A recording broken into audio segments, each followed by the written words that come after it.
Sadya nga gisugat sa Filipino-Chinese community ug mga Davaoenyo ang Chinese New Year karong tuiga o ang Year of the Wood Snake pinaagi sa gipahigayong programa. Atong silipon sa report ni Argil Relator. Happy Chinese New Year! Sadya nga gisaulog sa Davao City ang pagsugat sa Chinese New Year 2025 o ang Year of the Wood Snake.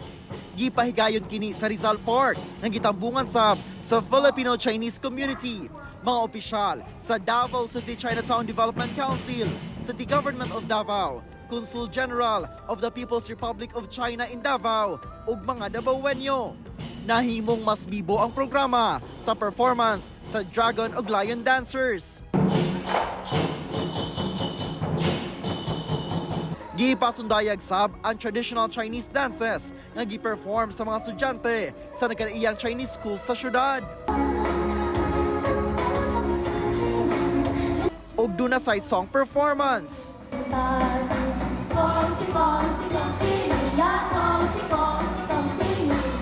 Gipakita sab ang kasaysayan sa pagsugod sa first organized Chinese community sa syudad hangtod sa kasamtangang henerasyon sa Filipino-Chinese community.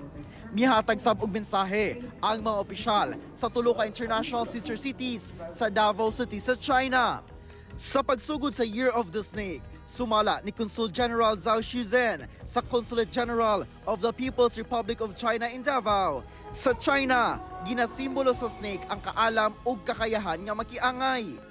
Gihatagan sab og gibug-aton nga mamahimong kalmado ug ang pagpangita og masaktong solusyon sa mga moabot nga hagit sa kinabuhi.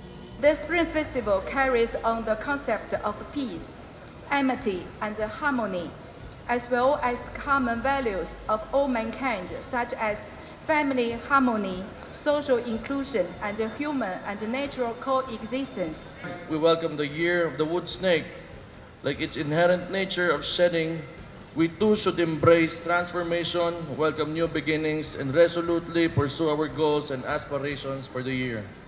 Kauban si Jojo Solarte sa kamera. Ako si Argil Relator. 1 Mindanao.